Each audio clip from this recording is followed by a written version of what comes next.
Estamos iniciando mais um programa Saúde em Dia. Nosso convidado de hoje é o médico cirurgião plástico, Dr. Marco Túlio Junqueira Amarante. Dr. Marco, é um prazer tê-lo aqui conosco. É um prazer também estar aqui, eu quero agradecer a oportunidade, sempre bom poder falar ao seu público e as pessoas que trazem informações. E eu tenho certeza que nossos telespectadores vão aprender muito hoje, né? Inclusive, acho que todo mundo vai gostar, que falando de cirurgia plástica, normalmente vem a estética, é beleza, né? Embora não é só estética, mas a gente pensa sempre na beleza, né, Marco? Sim, é um fator importante para todo mundo, porque é o cartão de visitas, né? O rosto e o corpo Exatamente. É realmente aquilo que aparece na primeira impressão, né? E a primeira impressão é a que fica, né, Marco? É a que fica, né? Dizem que é a que fica. Doutor Marco, fala para mim, lipoestrutura, o que vem a ser? É um método, na verdade, de enxertia de gordura, ou seja, de preenchimento. Hoje em dia a gente tem diversos materiais que estão disponíveis, que são prontos, né, materiais aloplásticos, né, ou halógenos, né, em que você pode preencher, como ácido hialurônico e tal, para preencher rugas e deformidades, principalmente... Então a lipoestrutura é um preenchimento? Ela é um preenchimento. Só que é uma técnica específica que foi desenvolvida por um americano, chama Sidney Coleman, e ele, na verdade, ele resgatou as formas, vamos dizer, a forma mais delicada e mais técnica de se fazer essa enxertia. A gente usa a gordura é um tecido muito bom, muito interessante para isso, muito flexível, mas também muito sensível, que exige uma técnica específica ao colher o material numa área qualquer que esteja em abundância, né? Ou em excesso, por assim dizer, né? E na hora de você recolocar de volta. Né, isso. Que então o que ela passa a ter duas vantagens: a vantagem do preenchimento onde ela é necessária e a vantagem da aspiração, da retirada onde ela não é necessária. Então essa realmente é uma técnica específica de enxertia de gordura para preenchimento. Por exemplo, no local que você vai retirar a gordura, então se você for indicado fazer uma lipoaspiração, essa gordura da lipoaspiração seria a que você colocaria para preencher ou seria outro tipo de técnica para retirar essa gordura? É a mesma gordura, mas a técnica é diferente. A gente tem que realmente isolar. A técnica da lipoaspiração, ela destrói a maior parte das células que você aspira. Então você não tem como enxertar. Isso se fez por muito tempo e com resultados ruins. Então a gente até dizia, há 10, 15 anos atrás, quando fazia a técnica normal, vamos dizer assim, de enxertia, isso vai durar 6 meses, isso vai durar 4 meses, porque na verdade durava o tempo em que aquele inchaço ficava e depois era tudo absorvido e ia embora. Hoje em dia a gente eu já apresentei trabalhos nesse sentido, e isso existe no mundo inteiro, muitas pessoas fazem, isso não é exclusivo meu, não inventei isso, mas você tem pacientes com 7, 10 anos de resultado mantido. A gente inclusive apresentou um trabalho interessante que a gente substituía, na verdade, algumas cirurgias ósseas, como avanço do mento, avanço da região malar, com a gordura, porque realmente ela perdura muitos anos. Na verdade, o tempo de vida da célula, daquela célula que foi transplantada. E sem problema de rejeição, e sem o problema da rejeição, da própria pessoa, né? Sem o problema das reações, como alguns desses materiais, principalmente aqueles que são permanentes, como o polimetilmetacrilato e N outros que existem por aí, que a gente vê de vez em quando reações inflamatórias mesmo, muito ruins, né? Então, Bom, você está comentando aqui de lipoestrutura. E a lipoescultura, só para os nossos telespectadores, porque a lipoestrutura, acredito que é um termo novo, né? Então que às vezes muita gente pode estar fazendo confusão em lipoescultura e lipoestrutura. Isso. Você comentou do preenchimento com lipoestrutura. E a lipoescultura?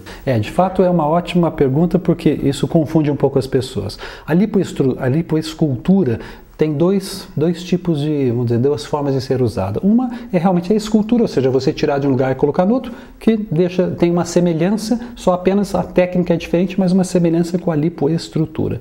E existe também algumas pessoas que fazem uma lipoaspiração superficial, próximo da pele, e chamam isso de lipoescultura. Eu não utilizo essa técnica porque ela tem um índice alto de complicação no sentido de criar irregularidades, porque você acaba que cria túneis por onde você aspira essa gordura e cureta e que você vê essas irregularidades. E olhando por fora você vê tudo ondulado, né, Marco? Exatamente. Então a gente procura evitar isso, eu nunca fiz isso. Existem pessoas que fazem, acham que tem bom resultado, mas de fato eu não gosto por esse motivo, pelo risco que tem. Mas esse é então é outra forma de usar essa palavra. Mas a lipoescultura, quer dizer, entre aspas, uma escultura porque você esculpe tirando, né, de um lugar e pôr no outro, moldando como se fosse argila. né? Não é bem isso, né? Tem os seus limites, mas enfim, esse é o sentido, né? E voltando então na lipoestrutura, tem uma idade mínima que a pessoa pode se candidatar, vai te procurar, doutor Marcos, eu quero fazer isso, eu quero preencher aquilo. Tem uma idade mínima, Marcos? Deve aguardar pelo menos o crescimento básico, né? 15, 16 anos no mínimo, porque nesse período, na verdade, o tecido adiposo ainda está se distribuindo, ainda está se formando. Então, na verdade, a não ser que seja uma necessidade por uma deformidade, aí você poderia abrir mão dessa idade, você em geral espera esse período. E a gente usa muito no sentido de realmente corrigir deformidades e por motivos estéticos, preenchimento do sulco nasogeniano ou até como um lifting, entre aspas, uma técnica de preenchimento para fazer o lifting facial e tal. Então tem diversos usos. E a gente usa, em geral, depois do crescimento, 16 anos em diante. Porque daí, pelo menos, né, já chega numa fase que não vai mexer muito, né? Isso. Que já houve, inclusive, um tempo em que se acreditava que as pessoas queriam fazer lipoaspiração para emagrecer e tal, mas isso está provado que isso não funciona, realmente não é indicado, não tem alteração realmente do perfil. O perfil genético é que estabelece se vai ser gordo ou magro e como vai ser realmente o seu contorno corporal, né? Então isso não modifica com a lipo. Marcos, nós vamos fazer um breve intervalo, já voltamos com o programa Saúde em Dia. Voltamos com o programa Saúde em Dia e hoje conversando com o cirurgião plástico Dr. Marco Túlio. Marcos, estávamos falando então agora há pouco, né, a respeito de lipoestrutura. Com a lipoestrutura, ficou menos agressivo, menos invasivo do que a cirurgia convencional? Como que ficou? Ela é uma forma de complemento ou de substituição do facelift, da cirurgia convencional da face. A cirurgia convencional da face não perdeu seu lugar, ela tem um lugar importante, né?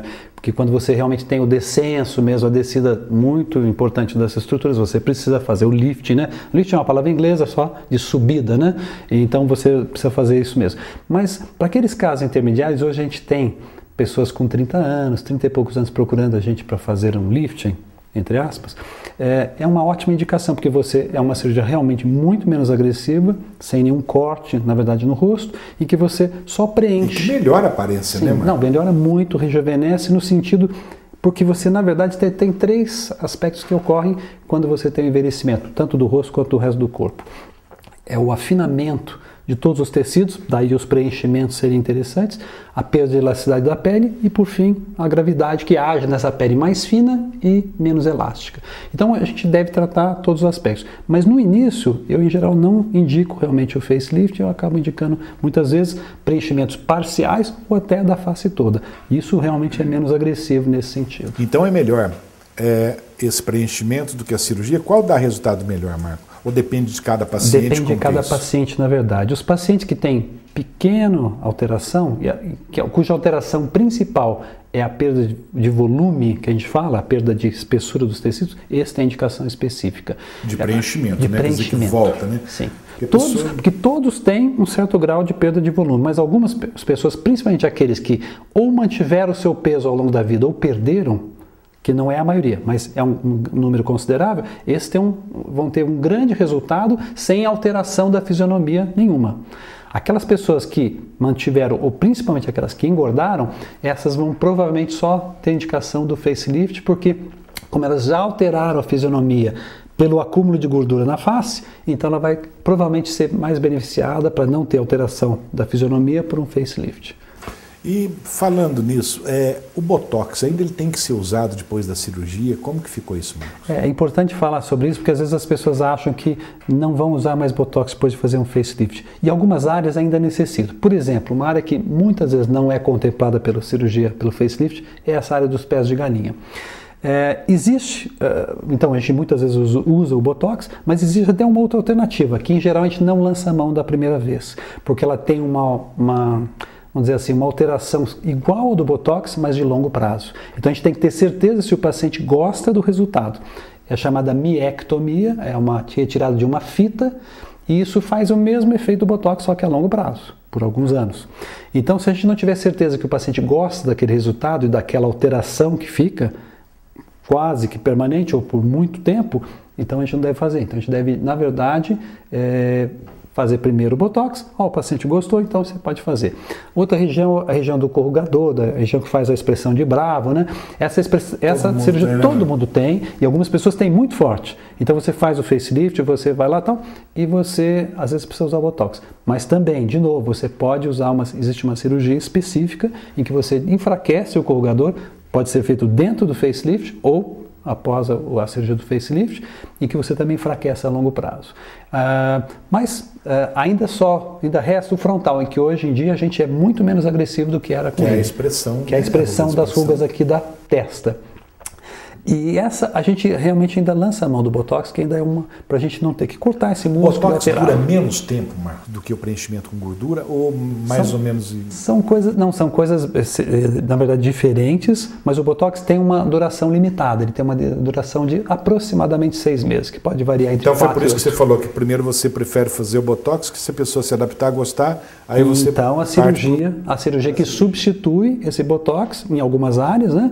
Mas a longo prazo, porque aí você sabe se o paciente se adaptou àquele novo visual, porque apesar de a maioria absoluta das pessoas gostarem, existem pessoas que não gostam do resultado do Botox. Exatamente, às vezes de repente olha, não é aquilo, então tem um prazo aí de mais ou menos 6 meses, que dali 6 meses a pessoa volta o que era antes. Isso, exatamente. E com a lipoestrutura, quanto tempo demora essa recuperação do paciente após esse procedimento, Marco? Na minha experiência, o que eu vejo é que depois de 1 mês e meio, aquilo que está a alteração que você conseguiu, o objetivo que você conseguiu alcançar com 1 mês e meio, fica por longo tempo.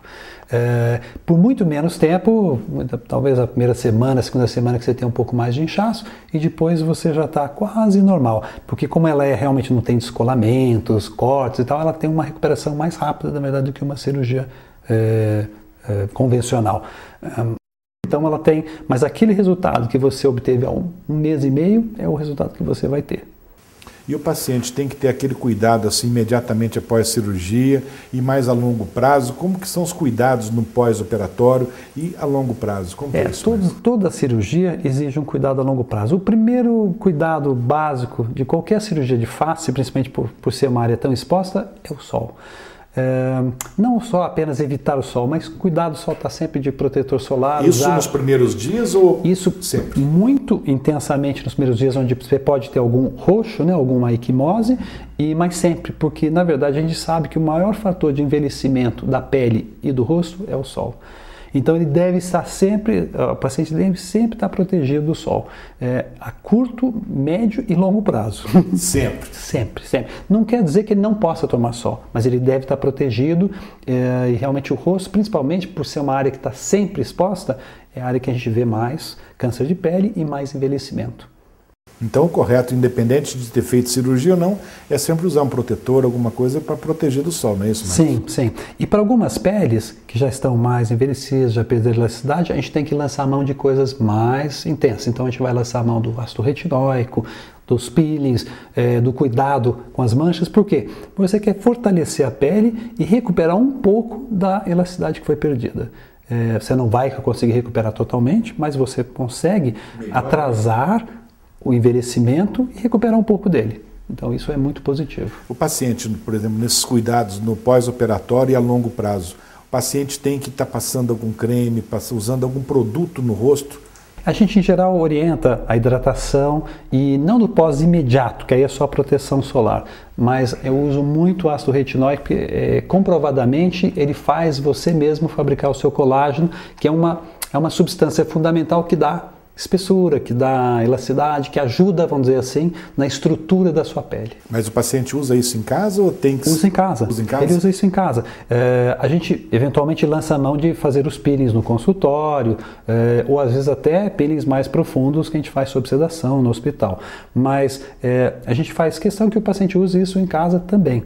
Principalmente para a cirurgia de face é muito importante, porque a pele realmente, o resultado de uma pele tratada é outro do resultado de uma pele não tratada e não mantida a longo prazo. Melhora, né? O aspecto envelhecido, né, Marco? Sem dúvida nenhuma. Marco, nós vamos fazer um breve intervalo e já voltamos. Voltamos com o programa Saúde em Dia. Hoje conversando com o cirurgião plástico, Dr. Marco Túlio. Marco, quando a pessoa vai procurar um cirurgião, quais os cuidados que a pessoa tem que ter ao procurar um cirurgião plástico? Sem dúvida nenhuma, a coisa mais importante é referências. Primeira referência, se ele é membro da Sociedade Brasileira de Cirurgia Plástica, isso é super importante e fundamental. E segunda referência, de pessoas que já operaram com ele, procure saber quem ele é, qual tipo de trabalho que ele fez, quais resultados ele tem. Isso dá uma ideia muito boa do que acontece.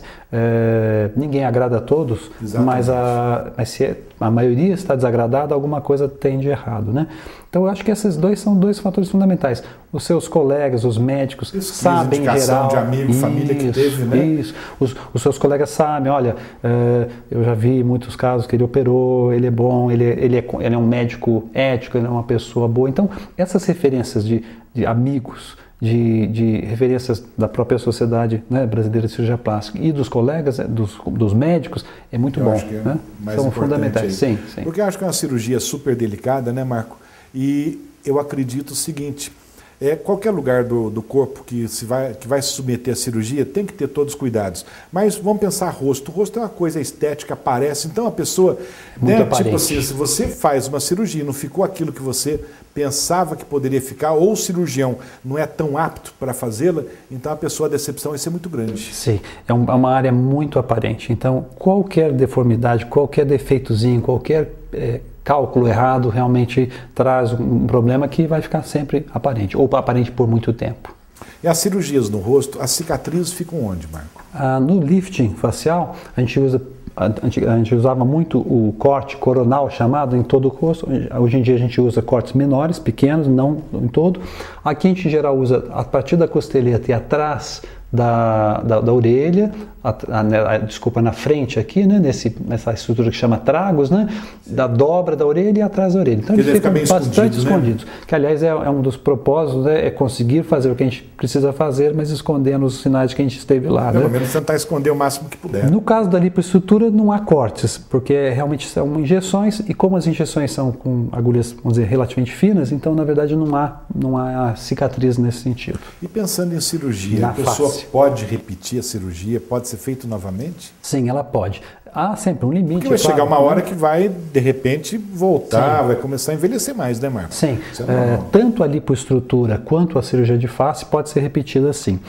O limite, na verdade, é a harmonia da face. A hora que você já repetiu 2, 3, 4 vezes e realmente a harmonia da face está sendo atrapalhada e não ajudada, então esse é o momento de se parar. Né? E isso é muito importante saber qual é esse limite. Porque todo mundo acho que tem uma ideia assim, fiz uma cirurgia plástica, é para o resto da vida. Não é bem assim. A pessoa, né, tem um envelhecimento natural do organismo que todo mundo vai continuar. Passar. Isso, é o que a gente procura passar sempre para os pacientes, que o envelhecimento vai continuar. Procurar ir corrigindo, né, mais para frente. E se a cirurgia, por exemplo, o paciente fica quanto tempo na clínica ou no hospital? Precisa ficar quanto tempo de internação? Para cirurgias menores, liftings parciais, o dia só é suficiente. A gente interna no mesmo dia e dá alta no mesmo dia. Quando a gente faz o lifting total, toda a face, eu em geral peço que o paciente fique pelo menos até o dia seguinte, que é o mais comum, onde a gente faz o curativo e ele pode ir para casa. E anestesia que é usado, que é o terror de todo mundo, sim, né? Pensar em tomar anestesia, né, Marco? Todo mundo tem medo. Mas na verdade ela é muito mais segura do que era. A gente ainda guarda um ranço de 20, 30 anos atrás, quando ela realmente era mais perigosa, porque a gente não tinha alguns parâmetros. Hoje em dia, com o aparelhinho que chama oxímetro, todos nós conhecemos, a gente sabe como a oxigenação do sangue está. Então isso é muito útil. É muito seguro, né? Mas a gente ainda faz bastante cirurgia de face com anestesia local e sedação. É possível e é tranquilo.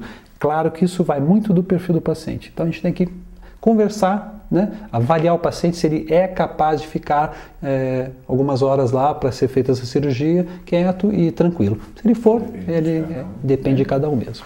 Ô Marco, e o paciente? Vamos pensar na lipoestrutura, né, que é o preenchimento, e na cirurgia mesmo, no lift. A pessoa, quanto tempo ela demora para voltar ao trabalho? Para uma pessoa que trabalha, tem que ficar em repouso quanto tempo? A gente pede que o paciente tenha pelo menos de 7 a 10 dias em que ele não tem obrigação de ir ao trabalho. Ele pode até resolver coisas, ir ao banco e tal, ele vai estar inchado, vai estar com alguns roxinhos, de onde for, a área dos olhos e tal. Nem sempre é muito, mas em geral tem algum, claro, né? E que por 2 semanas em geral, porque depois da segunda semana em geral a maioria dos roxinhos, das equimoses já se foram, já desapareceram. Mas, então a gente pede que ele tenha pelo menos 1 semana, 10 dias em que ele não tenha obrigação de estar em público e tudo mais. Porque assim ele não tem o estresse de saber que, olha, eu estou roxo, eu agora vou estar alterado, eu não quero que as pessoas saibam e tal. Então, todo mundo quer, né? Ninguém quer, o que aconteceu? Fez cirurgia. Isso, porque todo mundo é curioso, gosta de saber, de perguntar, né? E a drenagem linfática tem que ser feita após esse procedimento? Sim, eu acho fundamental, mas ela deve ser feita por pessoas que a gente realmente indique. Capazes também indicadas por vocês, cirurgiões plásticos. As pessoas, tem muitas pessoas que fazem, mas tem poucas pessoas que fazem bem. E eu não disse isso em detrimento desse ou daquela pessoa, mas de fato a orientação é diversa. A orientação de uma drenagem pós-operatória e uma drenagem comum é muito diferente, muito diversa, então, até porque elas... por mãos hábeis, Sim, né? por mãos hábeis, para quem a gente indica realmente, porque essas pessoas são capazes de fazer sem atrapalhar, porque de fato a drenagem pode ajudar, mas ela pode atrapalhar, na verdade, mal feita. Né? Marco, tem umas perguntas, né, de nossos telespectadores? Podemos Será um prazer, claro. Chamar nossa repórter, então, Érica Azevedo, primeira pergunta. O que pode ser feito para tirar os famosos pés de galinha? Neide, como a gente até falou aqui anteriormente, o Botox é uma solução muito fácil, prática, que pode ser feito no consultório. Além disso, depois de algumas vezes que você fez Botox, se você está satisfeito com o resultado, mas quer alguma coisa que dure mais, existe uma cirurgia chamada miectomia, onde a gente tira uma fita muscular na mesma área que a gente aplica o Botox. Isso tem um resultado de longo prazo.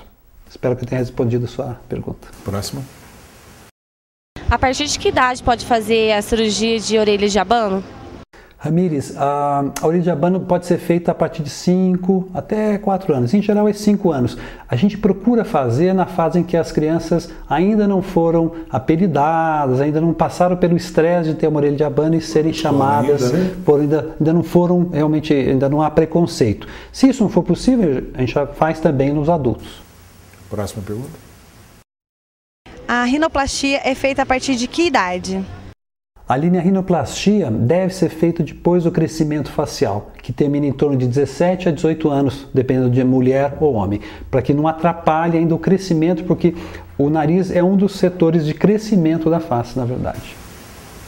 Próxima. Dr. Marco Túlio, eu queria saber se a cirurgia de pálpebra é muito dolorida. Não, na verdade não é.